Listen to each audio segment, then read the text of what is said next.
Le Bayern l'emporte ce soir 3-1 face à Chelsea. Match plutôt intéressant, on va le débriefer dans cette vidéo.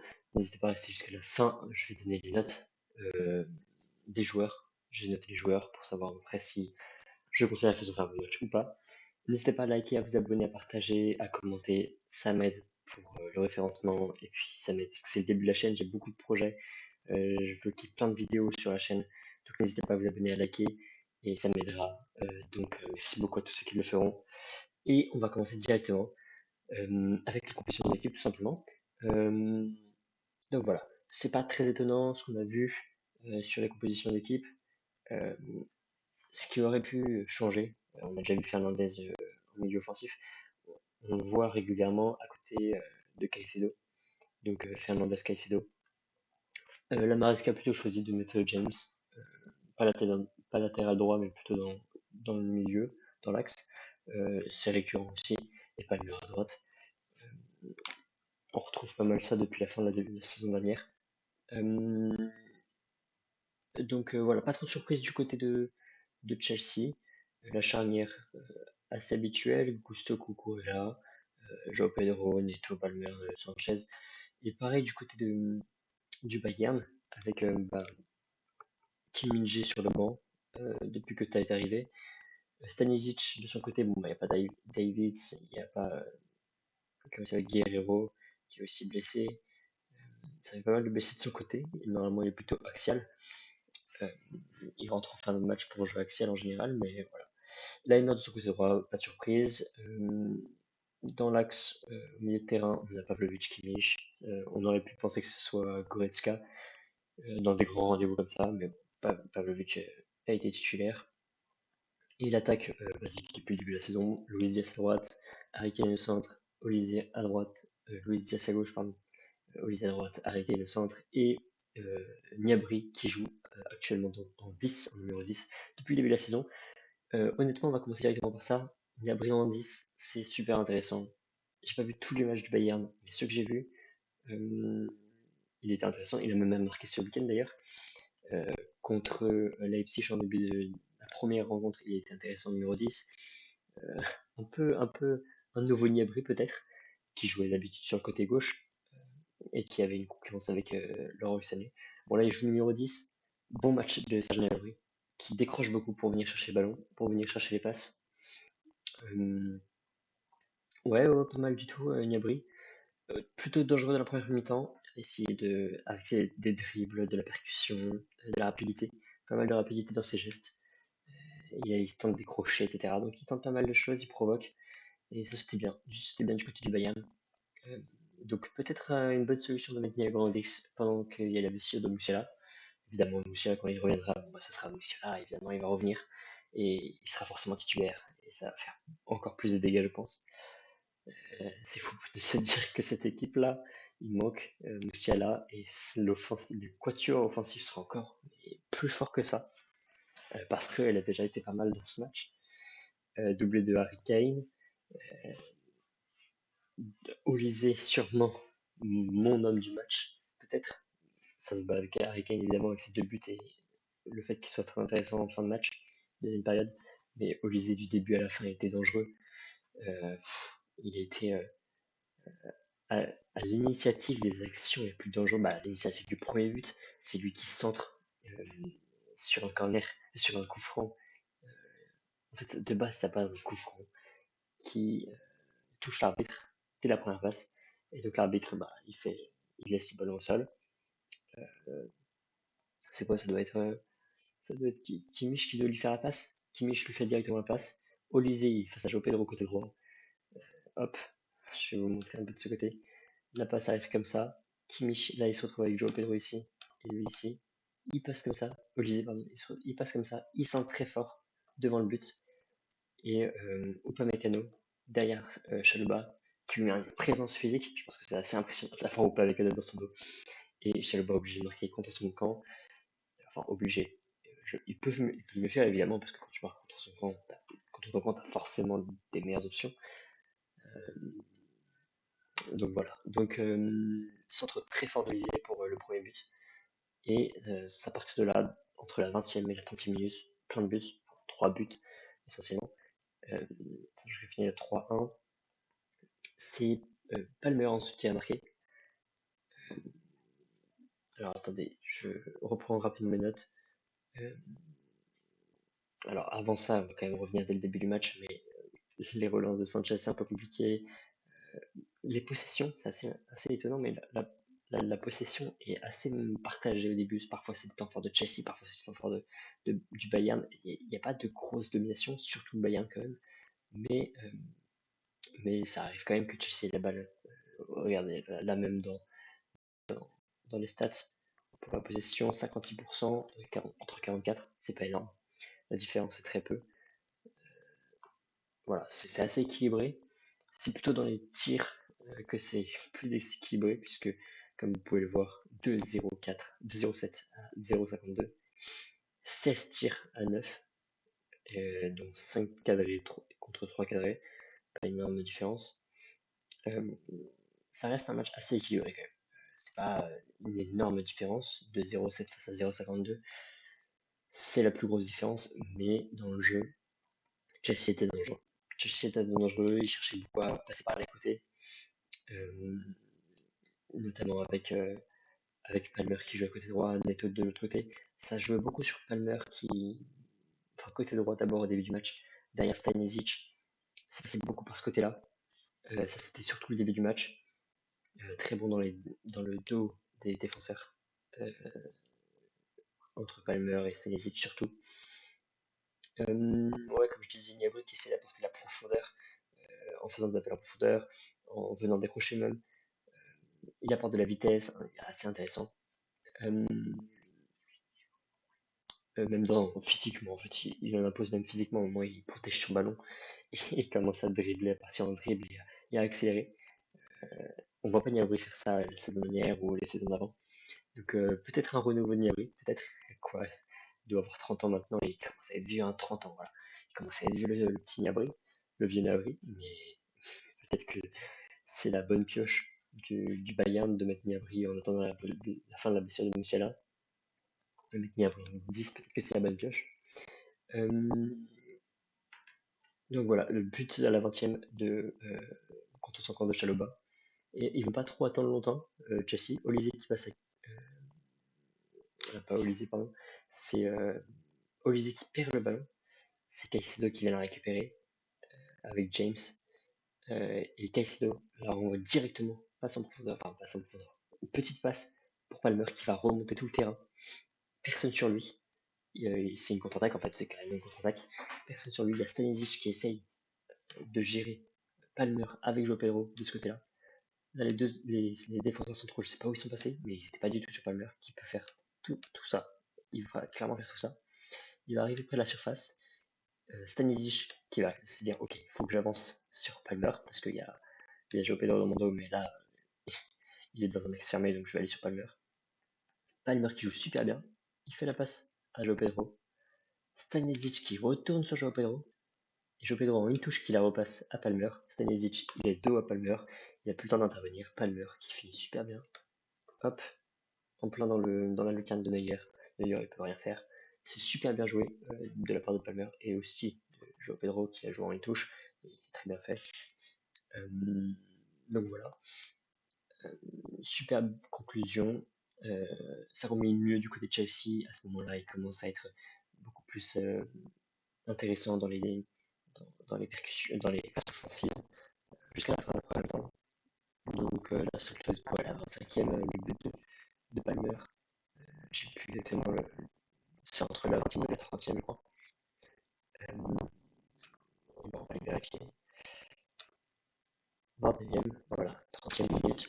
30e minute, Palmer qui marche au but. Donc dans les 4 prochaines minutes après, c'est Chelsea est mieux dans son match, plus d'intensité, meilleur dans les duels. Ça coule mieux. Caicedo est meilleur, malgré le fait qu'il est un peu fautif sur le deuxième but d'ailleurs que j'ai pas parlé, il y a eu 2-0. J'ai pas parlé du 18 but du Bayern. Caicedo qui fait une grosse faute dans la surface, et super bien joué de Harry Kane. Donc je vous explique, Olysée qui passe à Kane, mais en profondeur. Hop, une passe qui va super bien en profondeur. Enfin, il part du côté de son côté là et il arrive à faire une passe comme ça à Kane qui se retourne, qui va avec Caicedo, qui se retourne dos face à Caicedo et qui arrive à protéger son physique. Voilà, un peu, c'est une sacrée carrière quand même Harry Kane. Il a l'expérience en plus de la première ligue en plus, donc il connaît un peu la défense de Caicedo qui est assez solide aussi. Il se retourne, il essaie de se retourner ensuite face au but. Caicedo est obligé de faire la faute, pas obligé, mais comme la faute, penalty pour le Bayern, transformé par Harry Kane, c'est magnifique. Euh, Caicedo jusque-là très mauvais, et après le but de Chelsea à la 30e, il commence à être un peu meilleur pour les 15 prochaines minutes. Ça se passe ce match, hein, mais il a fait un mauvais match. Donc voilà, fin de la première mi-temps. La deuxième mi-temps, c'est beaucoup plus calme, très peu d'intensité, beaucoup moins d'intensité. Bah, peu d'intensité quand même pas, parce que ça reste un match de Ligue des Champions. On voit peu d'actions dangereuses des deux côtés, hein. Mais jusqu'à ce que le Bayern se procure deux grosses actions. Et Sanchez qui fait deux belles parades, notamment une sur Olysée, je crois, dans la surface. Donc ouais. Sanchez qui a peut-être un peu sauvé son équipe quand même. Le gardien a beaucoup critiqué, mais ça aurait pu être un petit peu plus. Ça aurait pu être un peu plus que 3-1. Ça aurait pu être un 4-1, ça aurait pas été déconnant. 3-1, je pense que c'est le bon score. Même 2-1 aurait été correct aussi en vrai. Le Bayern méritait quand même sa victoire, je pense. Notamment grâce à sa première mi-temps. Où ils ont été quand même plus dangereux. Et puis face au but, Chelsea, ça manquait de réalisme, enfin de tir même. Ça manquait dans le dernier geste, dans les 2-3 derniers gestes pour aller provoquer jusqu'au gardien. Euh, donc deuxième mi-temps un peu moins d'intensité. Il y a, il y a Olysée qui tente une énorme frappe pour Lucarne. Dommage, ça passe à côté. Ouais, Kane et Niabri qui décroche beaucoup. C'est intéressant. Et ouais, il y a quand même un but. Euh, Notamment un but de Palmer. Mais c'est un autre but refusé de Palmer. Mais voilà, on y reviendra après. Euh, c'est en deuxième mi-temps aussi, 63e. Ça vient d'une touche. Non, pas d'une touche. Ça vient d'un décrochage.